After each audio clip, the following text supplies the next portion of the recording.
जादुई बैल। श्यामपुर राज्य में माधवी और माधव नाम के दो भाई बहन रहते थे।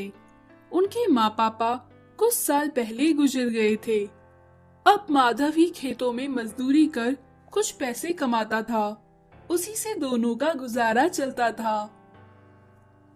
जब माधव छोटा था तब माधव और माधव के पिता को एक घायल बैल का बच्चा मिला। माधव के पिता ने घायल बैल के बच्चे की मरहम पट्टी कर अपने घर ले आए थे।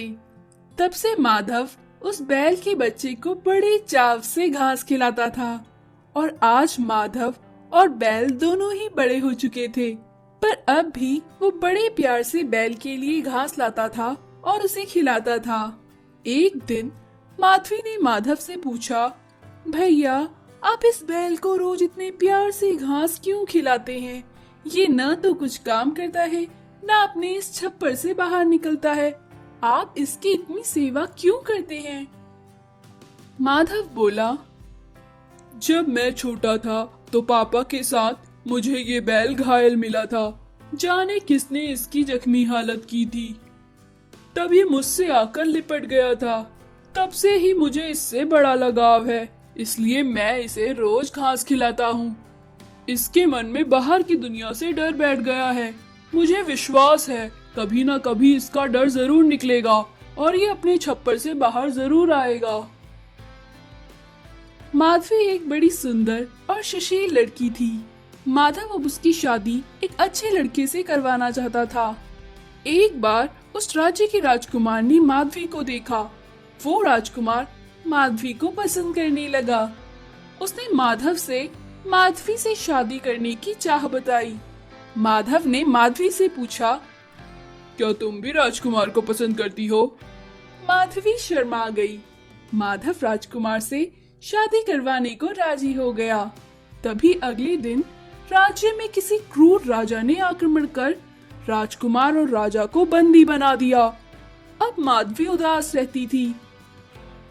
राज्य में सारे लोग दुखी थे। उनसे गुलामों की तरह काम करवाया जाता था। फिर एक दिन क्रूर राजा के सैनिकों ने नगर में एक अनाउंसमेंट करी। सुनो सुनो, हमारे राजा ने एक प्रतियोगिता आयोजित की है। जिसका बैल हमारे राजा के बैल से जीतेगा उसे 5 लाख का इनाम दिया जाएगा और हारने पर राजा और राजकुमार को उसी बैल द्वारा कुचल दिया जाएगा। राज्य के लोग बड़े परेशान हुए। माधवी ने रो रो कर अपना बुरा हाल कर रखा था। माधव से उसकी हालत देखी नहीं जाती थी। उस दिन जब माधव बैल को घास देने गया तो उसने देखा बैल अपने छप्पर से बाहर खड़ा था। बैल बोला, माधव, मैं तुम्हारी सेवा से प्रसन्न हूँ।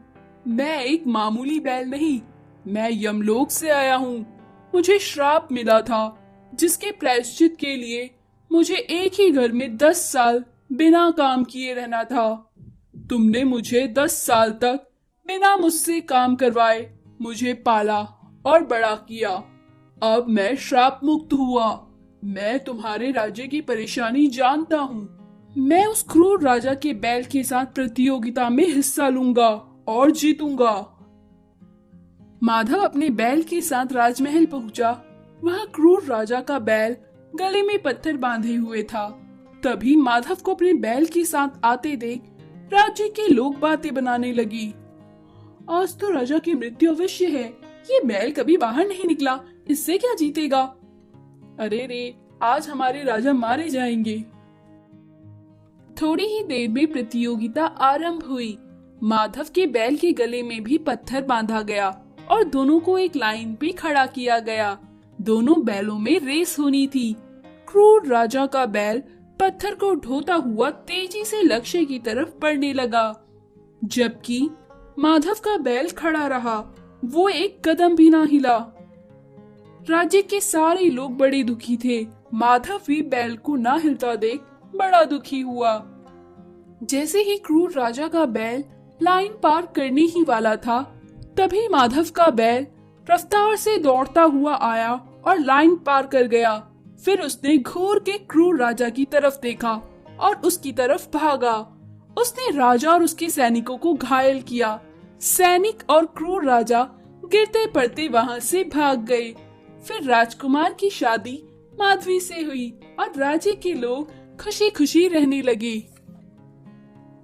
माधव का वो यमलोक का बैल जरूरत पड़ने पर सहायता का वचन देकर वहां से गायब हो गया। मिट्टी के बर्तन बनाने वाला। झड़ौदा नगर में दो भाई हाजी और काजी रहते थे। दोनों भाई आपस में बहुत लड़ते झगड़ते रहते थे। काजी हमेशा हाजी की नकल करता रहता था। जब वो दोनों बड़े हुए तो दोनों अलग अलग रहने लगे। हाजी थोड़ा दिमागदार था। वो अपना ठेला लगाकर कभी बच्चों के खिलौने तो कभी रक्षाबंधन पर राखी और मिठाइयाँ बेचता था, तो कभी दिवाली पर पटाखे और होली पर रंग बेचता था। काजी हाजी को देखता और जो सामान हाजी ने अपने ठेले पर लगाया होता वही सामान काजी लेकर आ जाता और ठेले पर उसके ही सामने बिक्री करने लगता। इससे हाजी की बिक्री पर बहुत असर पड़ता था। एक बार हाजी ने अपनी बीवी से बोला, क्या जी, ये काजी मैं जो भी व्यापार के लिए सामान लाता हूँ वो सामान खुद भी ले आता है और मेरे ठेले के सामने ही बेचता है। इससे मेरे व्यापार में असर पड़ता है। लोग सामान लेते हुए बढ़ जाते हैं। इस बार मैं रक्षाबंधन पर राखी लेकर आया तो वो भी राखी लेकर आ गया। अब मैं क्या करूं, मुझे कुछ समझ में नहीं आता है। जब दीपावली आई, काजी ने हाजी का पीछा करके पता लगा लिया कि हाजी मिठाई लेकर आने वाला है, तो काजी ने भी अपने ठेले के लिए मिठाइयों का ऑर्डर दे दिया। इस तरीके से व्यापार करने से हाजी को बड़ा नुकसान होता था।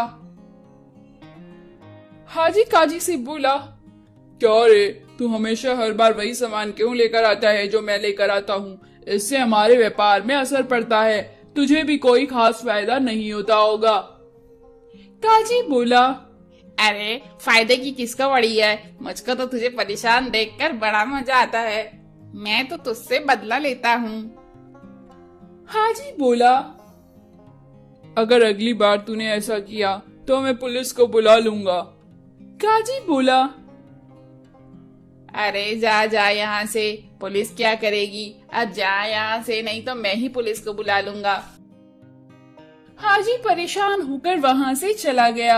हाजी ने सारी बात अपनी बीवी और अपने बच्चे को बताई। हाजी का बेटा सारी बातें सुन रहा था। हाजी का बेटा बोला, पिताजी, इस बार हम मिट्टी के बर्तन के खिलौने बेचेंगे। छोटे बच्चों के वो खिलौने हमें सस्ते भी पड़ेंगे और लोग भी हमारी दुकान पर ज्यादा आएंगे। और इस बार मैं काजी को इस बात का पता लगने नहीं दूंगा। तभी हाजी का बेटा फोन पर तेज तेज बातें करने लगा और बोला, पूरे 10 लाख रुपए के बर्तनों का ऑर्डर है। ध्यान से बर्तनों को लेकर आना, ध्यान रहे किसी को इस बात का पता ना चले। काजी के सामने जानबूझकर उसके बेटे ने इस तरीके से बात करी तो काजी ने सोचा, अच्छा तो इस बार बड़े बड़े बर्तनों का ऑर्डर लिया जा रहा है। मैं भी अपनी दुकान पर बड़े बड़े बर्तन मंगवाऊंगा। काजी ने भी बहुत बड़े बड़े बर्तनों का लाखों रुपए का ऑर्डर दे दिया और बोला, पैसे ऑर्डर मिलने के बाद मिलेंगे। फिर अगले दिन वहाँ एक आदमी एक ट्रक लेकर बड़े बड़े बर्तन लेकर आया।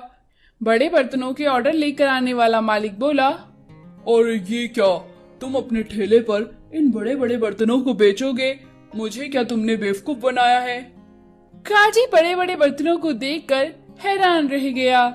काजी को समझ नहीं आ रहा था कि अब वो क्या करे। वहीं दूसरी तरफ हाजी की दुकान पर एक आदमी पेटी पर छोटे छोटे मिट्टी के बर्तन के खिलौने लेकर आया और उन्हें हाजी को दे दिया।